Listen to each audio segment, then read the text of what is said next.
Friends, welcome to Burman classes. Dear friends, आज का जो हमारा टॉपिक है वो है चिंतन यानी thinking. Friends, CTET, UPTET, MPTET, state सभी राज्यों की परीक्षाओं में यहाँ से 1 या 2 नंबर के प्रश्न बनते ही बनते हैं।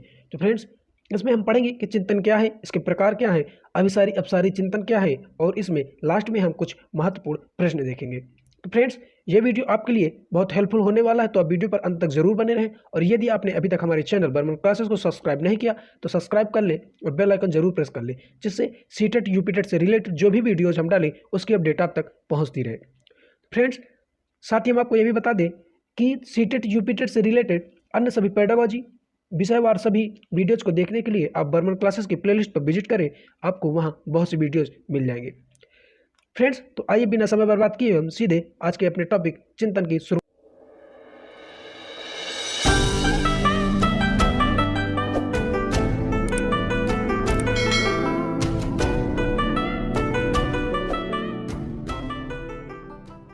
हम देखेंगे चिंतन क्या है। तो फ्रेंड्स, आप सभी चिंतन से भली भांति परिचित हैं। कभी न कभी आपको कोई ना कोई समस्या हुई होगी, और जब भी आपको कोई समस्या होती है तो आप कुछ ना कुछ उसके बारे में विचार विमर्श जरूर करते हैं और आप काफ़ी टेंशन में आ जाते हैं, यानी काफ़ी आप उन चीज़ों के बारे में चिंतन करते हैं। तो फ्रेंड्स, आप ध्यान दें कि चिंतन की हमेशा जो शुरुआत होती है वह समस्या से होती है। जब आपको कोई समस्या होती है तो आप उसके बारे में ज़्यादा चिंतन करते हैं, और चिंतन का अंत हमेशा समाधान से होता है। तो ये पॉइंट मोस्ट इंपॉर्टेंट है, इन्हें आप बिल्कुल ध्यान दें। फ्रेंड्स, ये भी पॉइंट ध्यान दें कि चिंतन एक संज्ञानात्मक पहलू है। चिंतन एक मानसिक, संज्ञानात्मक और क्रियात्मक प्रक्रिया है। फ्रेंड्स, यहाँ से प्रश्न बन जाता है कि चिंतन किस प्रकार की क्रिया है। तो चिंतन हमारी संज्ञानात्मक, मानसिक और क्रियात्मक प्रक्रिया है। फ्रेंड्स, इतना जाना आपने। इसके बाद हम देखेंगे, आगे बढ़ेंगे चिंतन के साधन में। फ्रेंड्स, चिंतन के साधन क्या होते हैं? अब चिंतन के साधन होते हैं हमारे विचार, संप्रत्यय, प्रतीक, बिंब, प्रतिमा। तो विचार क्या होते हैं? हमारे मन में किसी विषय वस्तु या वस्तु को देखकर जो भी भाव आते हैं वो विचार होते हैं। हम उन्हें लिखकर या बोलकर दोनों तरह से प्रकट करते हैं। अब फ्रेंड्स, संप्रत्यय की बात करें तो संप्रत्यय क्या होता है? संप्रत्यय का मतलब होता है कॉन्सेप्ट। इंग्लिश का जो वर्ड होता है कॉन्सेप्ट, तो कॉन्सेप्ट का मतलब होता है कि जब हम किसी वस्तु को या किसी प्राणी को देखते हैं और हमारे मन में उसका चित्र बन जाता है, तो हमारा जो संप्रत्यय होता है यानी जो कॉन्सेप्ट होता है वह क्लियर होता है। जैसे मान लीजिए मैंने आपसे कहा एक गाय, जैसे मैंने गाय वर्ड यूज किया तो आप सभी के दिमाग में एक चित्र आ जाता है गाय का। इसका मतलब कि आपका जो कॉन्सेप्ट है गाय के प्रति एकदम क्लियर है। और जैसे इसी जगह आपसे कह दिया जाए कि कोई ऐसा चित्र आपको दिखाया जाए या किसी ऐसे जानवर के बारे में बताया जाए जिसको आप नहीं जानते, या जिसको देखकर आप कंफ्यूज हो जाते हैं, या यानी कंफ्यूजन की स्थिति जहाँ बन जाती है, तो इसका मतलब कि वहाँ आपका कॉन्सेप्ट क्लियर नहीं है। तो हमारा गाय को देखने के बाद जो हमारे मस्तिष्क में चित्र बनता है वो हमारा चिंतन, वो संप्रत्यय होता है यानी कॉन्सेप्ट होता है। अब प्रतीक और बिंब की बात करें तो प्रतीक, बिंब और प्रतिमा ये हमारे तीनों एक ही है, यानी ये तीनों चित्र से ही रिलेट करते हैं। तो अपने चिंतन के साधन देखें। आगे देखेंगे फ्रेंड्स, एक मोस्ट इंपॉर्टेंट परिभाषा है राष्ट्र के अनुसार कि चिंतन एक मानसिक क्रिया का एक ज्ञानात्मक पहलू है। यह परीक्षा में पूछी जाती है, तो इसको आप एकदम ध्यान दें। आगे बढ़ेंगे, चिंतन के प्रकार। फ्रेंड्स, चिंतन के प्रकार में हम देखेंगे मूर्त चिंतन यानी प्रत्यक्षात्मक चिंतन कहते हैं इसको। अमूर्त चिंतन होता है जिसे हम प्रत्यागामक चिंतन कहते हैं या प्रत्यात्मक चिंतन कहते हैं। अब तीसरा है हमारा विचार चिंतन यानी तार्किक और कल्पनात्मक चिंतन भी इसी को कहते हैं। चौथा हमारा सृजनात्मक चिंतन यानी अपसारी चिंतन होता है। अब फ्रेंड्स, जैसे मूर्त चिंतन होता है, मूर्त का मतलब होता है आपने जिन चीज़ों को देख रखा है। मूर्त का मतलब जो दिखाई दे, यानी जिन चीज़ों को आपने देख रखा है जब आप उनके बारे में चिंतन करते हैं तो वह चिंतन हमारा मूर्त चिंतन कहलाता है। इसे प्रत्यक्षात्मक चिंतन भी कहते हैं। और अमूर्त का मतलब होता है जो दिखाई न दे, यानी जिसको आपने देखा नहीं है और उसके बारे में आप अगर चिंतन करते हैं तो वह आपका अमूर्त चिंतन यानी प्रत्यात्मक चिंतन कहलाता है। तीसरा विचारात्मक चिंतन, जिसके बारे में आप विचार करते हैं, कल्पना करते हैं, तो वह हमारा विचारात्मक चिंतन कहलाता है। और चौथा होता है हमारा सृजनात्मक चिंतन, अपसारी चिंतन, यानी जिसके बारे में आप बहुत ज़्यादा विचार करते हैं। यानी जैसे आपसे कहा जाए कि आपके जिले के बारे में आप कुछ विशेषताएं बताइए, तो आप जिले के बारे में बहुत कुछ बताएंगे, किसी एक पॉइंट पर ना होकर आप बहुत सी जानकारी उसमें देंगे, तो वो हमारा अपसारी चिंतन होता है। आगे बढ़ेंगे, देखेंगे कल्पनात्मक चिंतन समस्या समाधान में सहायक होती है। तो फ्रेंड्स, ये पॉइंट भी ध्यान दें।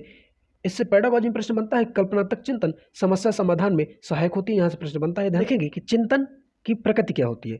तो चिंतन की जो हमारी प्रकृति होती है, चिंतन एक संज्ञानात्मक प्रक्रिया है। चिंतन अदृश्य होता है यानी चिंतन को देखा नहीं जा सकता। चिंतन एक प्रकार की मानसिक प्रक्रिया होती है, ये दिमाग में ही चलती रहती है, कुछ ना कुछ विचार हमारे दिमाग में आते हैं और कुछ ना कुछ हम सोचते रहते हैं, तो वो हमारी मानसिक प्रक्रिया होती है। चिंतन के दौरान शारीरिक बाह्य क्रियाएं बंद हो जाती हैं, यानी जब चिंतन होता है तो हमारी मानसिक प्रक्रियाएं भी होती हैं और जो बाह्य क्रियाएं होती हैं यानी शारीरिक क्रिया होती हैं तो वह नहीं होती। आगे बढ़ेंगे। चिंतन में अनेक विकल्प होते हैं, यानी चिंतन में हम बहुत सी चीज़ें हमारे पास विचार करने के लिए होती हैं, हम उनमें कुछ भी विचार कर सकते हैं और कुछ भी विकल्प का चयन कर सकते हैं। चिंतन एक खोजपूर्ण प्रवृत्ति होती है, यानी जब हम जितना ज़्यादा चिंतन करते हैं तो हम उससे कुछ ना कुछ खोज करते हैं। अब फ्रेंड्स बात करते हैं अपसारी चिंतन की। तो फ्रेंड्स अपसारी चिंतन क्या होता है? जब किसी बालक को उसके विचारों और विकल्पों को अन्य दिशाओं में फैलाने का अवसर दिया जाता है तो वह हमारा चिंतन अपसारी चिंतन होता है। जैसे मान लीजिए ये एक फिगर बना रहा हूँ मैं, तो यदि किसी बालक से कहा जाए कि आप अपने जिले की विशेषताएं बताइए, तो बालक अपने जिले के बारे में बहुत कुछ बता सकता है कि उसके यहाँ का डीएम कौन है, एसडीएम कौन है, उसके ज़िले में क्या क्या विशेषताएं हैं, कितनी नदियां हैं, कौन से पहाड़ हैं, उनके बारे में यानी बहुत कुछ वो बता सकता है जितना बताना चाहे। तो जब हम किसी एक पॉइंट से होकर गुजरते हैं और हम उसमें बहुत सी बातों पर विचार करने लगते हैं तो वह हमारा अपसारी चिंतन होता है। इसी को हम सृजनात्मक चिंतन भी कहते हैं। और जो हमारा अपसारी चिंतन होता है उसमें हम किसी एक पॉइंट की बात करते हैं, यानी जैसे पूछा जाए सीधे कि आपके ज़िले का क्या नाम है, तो आप अपने ज़िले का नाम बताएंगे तो आपके ज़िले का नाम केवल एक ही होगा, आप उसमें 4 ज़िलों का नाम नहीं बता सकते। और जब आपसे कहा जाए कि आप अपने ज़िले की विशेषताएं बताइए तो आप उसमें यह भी बता सकते हैं कि आपके ज़िले में क्या क्या विशेषताएं हैं, कितनी नदियाँ हैं, कितने पहाड़ हैं और कितनी आबादी है, या जो भी वहाँ की विशेषताएं हैं आप उन्हें बता सकते हैं। तो हम देखेंगे, ये देखिए उदाहरण में हमने लिखा कि आपके ज़िले की विशेषताएं बताइए, तो हमने बताया कि आपके ज़िले में बहुत सी विशेषताएं होंगी, आप कुछ भी बता सकते हैं। अब बात करते हैं हम अपसारी चिंतन की। अभिसारी चिंतन क्या होता है? हमारा केवल एक ही बिंदु पर केंद्रित होकर किया गया चिंतन अभिसारी चिंतन कहलाता है। यानी जब आप किसी एक ही पॉइंट पर चिंतन करते हैं, यानी जब उसका केवल उत्तर एक ही होता है, उसमें आप बहुत से उत्तर नहीं दे सकते, तो वह चिंतन हमारा अभिसारी चिंतन कहलाता है। जैसे आपके ज़िले का क्या नाम है, तो आपके ज़िले का नाम एक ही होगा। आगे बढ़ेंगे, हम बात करेंगे चिंतन के सोपान की। तो फ्रेंड्स जो चिंतन के सोपान है ये ह्यूजोज नामक मनोवैज्ञानिक ने दिए थे और इन्होंने 4 सोपान बताए थे, यानी 4 पद बताए थे। पहला समस्या का आकलन, दूसरा संबंधित तथ्यों का संकलन, निष्कर्ष पर पहुंचना और चौथा परिणाम का निष्कर्ष निकालना। और फ्रेंड्स इसको समझेंगे कैसे? मान लीजिए कि कहीं कोई घटना होती है तो आप उसको सबसे पहले जाके देखेंगे तो वह उसका आकलन हो गया, फिर आप उससे संबंधित जो भी तथ्य मिलेंगे आप उनको इकट्ठा करेंगे तो हमारा संबंधित तथ्यों का आकलन संकलन हो गया। फिर जब आप इकट्ठा कर लेंगे तो उसके बाद आप किसी ना किसी निष्कर्ष पर पहुंचेंगे, यानी आप किसी बात पर कंफर्म होंगे कि वो बात क्या थी, क्या रीजन थे वो घटना होने के, तो आप उस निष्कर्ष पर पहुंचे। फ्रेंड्स जब ये तीनों प्रक्रियाएं हो जाती हैं तो जब हमारी चौथी प्रक्रिया की बारी आती है, तो जब तीनों प्रक्रिया हो जाती हैं तो अंत में हम निकाले हुए अपने निष्कर्ष का जो परिणाम तैयार करते हैं, यानी जो फाइनल हम फाइल तैयार करते हैं वह हमारी परिणाम का निष्कर्ष होता है। तो इस प्रकार आपने समझा कि इन्होंने 4 जो सोपान दिए थे ये किस प्रकार कार्य करते हैं। आगे बढ़ेंगे, अब हम देखेंगे कुछ पॉइंट और कि भाषा चिंतन की अभिव्यक्ति की आधारशिला है। फ्रेंड्स जो भाषा होती है वो चिंतन की अभिव्यक्ति की आधारशिला होती है, यानी जब हम किसी बात पे चिंतित होते हैं या चिंतन करते हैं तो अब उसकी जो आधारशिला होती है अभिव्यक्त करने की वह भाषा होती है। चिंतन में वाद विवाद भी होता है, तर्क भी होता है, आलोचनात्मक दृष्टिकोण भी होता है, तो ये भी ध्यान देंगे आप। इसके बाद फ्रेंड्स हमारा जो टॉपिक रहा चिंतन वो इतना ही है। इसके बाद इसमें हम कुछ महत्वपूर्ण प्रश्नों को देखेंगे। फ्रेंड्स चिंतन किस प्रकार की प्रक्रिया है? तो चिंतन हमारी मानसिक प्रक्रिया है। फ्रेंड्स चिंतन हमारी मानसिक प्रक्रिया है।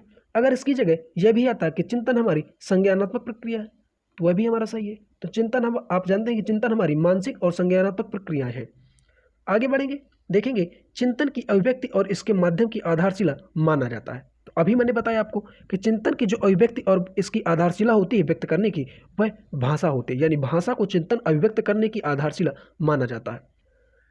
अगला है हमारा जॉन डीवी ने किस चिंतन को विचारात्मक चिंतन कहा? तो फ्रेंड्स जो जॉन डीवी महोदय थे इन्होंने तार्किक चिंतन को विचारात्मक चिंतन कहा था।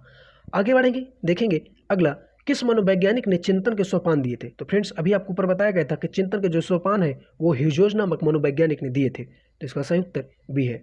Friends thanks for watching the video. अगर आपको यह वीडियो पसंद आया हो तो हमारे चैनल बर्मन क्लासेस को सब्सक्राइब करें और press the bell icon button. Thank you class.